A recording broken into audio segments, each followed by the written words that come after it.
ஆண்டவரும் அருமை ரட்சகருமாக இருக்கிற இயேசு கிறிஸ்துவின் ஆச்சரியமான நாமத்தில் தினமும் கர்த்தருடைய சத்தத்தை கேட்டுக்கொண்டிருக்கிற என்னுடைய பிள்ளைகளை வாழ்த்துகிறேன், ஆசீர்வதிக்கிறேன். நீங்கள் ஆசீர்வதிக்கப்பட்டவர்கள். இந்த நாளிலும் கூட உங்களை பார்த்து திருவளம் பற்றி கொண்டிருக்கிற ஒரு வார்த்தை, இனி தோல்வி இல்லை என்பதாக ஆண்டவர் பேசி கொண்டிருக்கிறார். உங்களுடைய வாழ்க்கையில் பல தோல்விகளை கண்டது நிமித்தமாக அநேகருக்குள்ள ஒரு எண்ணம், என் வாழ்க்கையில் தான் நான் வெற்றியை காணவே முடியலை, ஒரே தோல்வி, எந்த காரியத்தை எடுத்தாலும் தோல்வியில் முடிகிறது.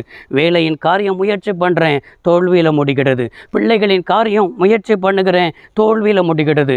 குடும்பத்தின் காரியம் முயற்சி பண்ணுகிறேன், தோல்வியில் முடிகிறது. வெற்றியை பார்க்க முடியாதா என்று சொல்லி ஒரு தோல்வியான கேட்டகரியில் உட்கார்ந்து கொண்டிருக்கிறீர்களா?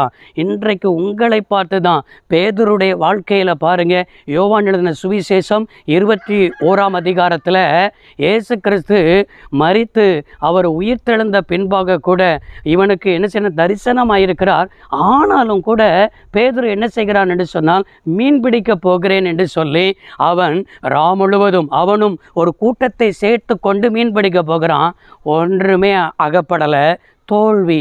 இவனை ஆண்டவர் பிடித்ததான பிரதானமான நோக்கமே இது முதற்கொண்டு நீ மனுஷனை பிடிக்கிறவனாய் இருப்பாய் என்று சொல்லி தான் ஆண்டவர் அவனை அழைத்தார். ஆனால் மனுஷனை பிடிக்கிறவனாய் அழைத்தார், இவனோ மீன் பிடிக்க போகிறான். இன்றைக்கி தோல்வி ஏன் வருது தெரியுமா? நீங்கள் செய்கிற காரியம் தேவனுக்கு சித்தம்தானா என்று அறியணும். நிறைய பேர் தெரிஞ்ச தொழிலை செய்வோமே என்று செய்வார்கள், ஆனால் அதில் கர்த்தருடைய சித்தம் இருக்கிறதா? அநேகர் எனக்கு இந்த படிப்பு பிடிக்கும்னு சொல்லி படிப்பார்கள், அதில் தேவ சித்தம் இருக்கிறதா? அநேகர் இந்த காரியத்தை செஞ்சால் எனக்கு ரொம்ப இஷ்டம் இருக்குன்னு நினைப்பீங்க, எனக்கு பிரியமாக இருக்குன்னு நினைப்பீங்க. உங்கள் பிரியத்தை கர்த்தருடைய பிரியமானு பார்க்கணும். அப்போதான் நம்முடைய வாழ்க்கையில் ஜெயத்தை பெற்றுக்கொள்ள முடியும். பேதுருக்கு மீன் பிடிக்க தெரியும், சின்ன வயதுலேருந்தே மீன் பிடிச்சு பழகினவன். இப்போ இயேசு மரித்து 3 நாட்கள் ஆகிவிட்டது, சாப்பிடுவதற்கு ஒன்றுமில்லை, அடுத்த வேலைக்கு என்ன செய்வதுன்னு தெரியலை. தெரிஞ்சது மீன் பிடிப்பு தான். அதற்கு போனால் ஆனால் ஒரு மீன் கூட என்ன செய்யலை, அகப்படலை. தோல்வியை கண்டான். தோல்வியை கண்டவனுக்குத்தான் கர்த்தர் தரிசனமானதை பார்க்க முடிகிறது. ஆனால் ஃபஸ்ட்டு தோல்வி அடைந்தான். 2வது முறை அப்போஸ்தலர் 1ஆம் அதிகாரத்தில் 120 பேர் காத்திருக்கிறார்கள். இதில் பேதுருவும் என்ன செய்கிறான், காத்திருக்கிறான். அபிஷேகத்தை பெற்றுக்கொண்டான், ஆவியானவரை பெற்றுக்கொண்டான், ஆவியானுடைய நிறைவை என்ன செய்தான், பெற்றுக்கொண்டான். பாருங்க, அப்போஸ்தலர் 2ஆம் அதிகாரத்தில் இந்த பேதுரு தான் எழுந்து நின்று பேசுகிறான். 120 பேரிலே இவன் தான் தலைவனாக நின்று பேசுகிறான். நீங்கள் சொல்லுகிறபடி இவர்கள் குடித்து விட்டு வெறித்து பேசவில்லை. யோவேல் உரைத்த தீர்க்க தரிசனம், கடைசி நாட்களில் மாம்சமான யாவர் மீதும் என் ஆவியை ஊற்றுவேன் என்று சொல்லி யோவேல் உரைத்த தீர்க்க தரிசனம் நிறைவேறுகிறது என்று சொல்லி சுற்றி நிற்கிற எல்லார்களுக்கும் இவன் என்ன செய்கிறான், பதில் கொடுக்கிறான். முதல் தோல்வியை கண்டவன் 2வது 120 பேருக்கு தலைவனாக நின்று ஒருவர் கூட அந்த இடத்தை விட்டு சிதறி போகாதபடிக்கு எல்லாருக்கும் தலைவனாக நின்றான். அப்போஸ்தலர் 3ஆம் அதிகாரம் 6வது வசனத்தில் இவன் வழக்கமாக, பேதுருவும் யோவானும் வழக்கமாக ஜெபம் பண்ண போகிறார்கள். ஜெபிக்கும் பொழுது அங்கே சப்பானி கூட இவனிடத்தில் ஏதாவது கிடைக்குமா, பிச்சை கிடைக்குமா என்று பார்க்கிறான்.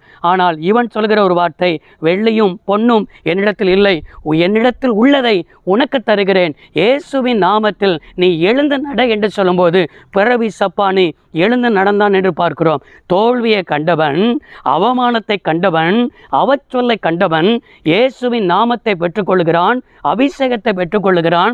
இவன் இயேசுவின் நாமத்தில் எழுந்து நட என்று சொல்லும் பொழுது பிறவி சப்பானி எழுந்து நடக்கிறான். அப்படி என்றால் இதிலிருந்து நாம் விளங்கிக் கொள்வது என்ன என்றால், கர்த்தருடைய சமூகத்தில் நீங்கள் காத்திருக்கும்பொழுது தேவனுடைய பிள்ளைகளே நல்ல ஜெபம் பண்ணி பாருங்க.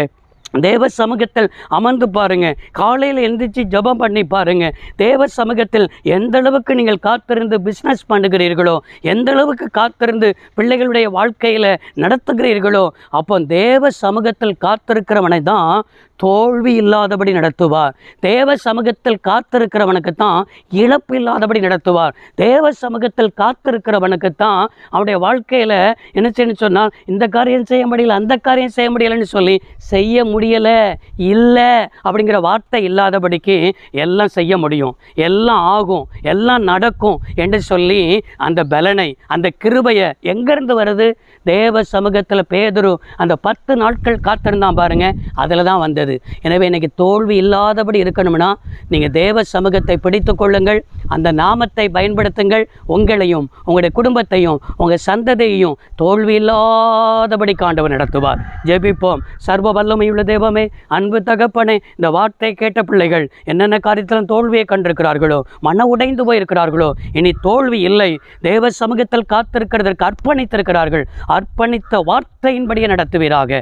இயேசு ரட்சகர் நாமத்தில் வேண்டி கேட்கிறோம் நல்ல பிதாவே, ஆமென். கர்த்தர் ஆசீர்வதிப்பாராக. God bless you all.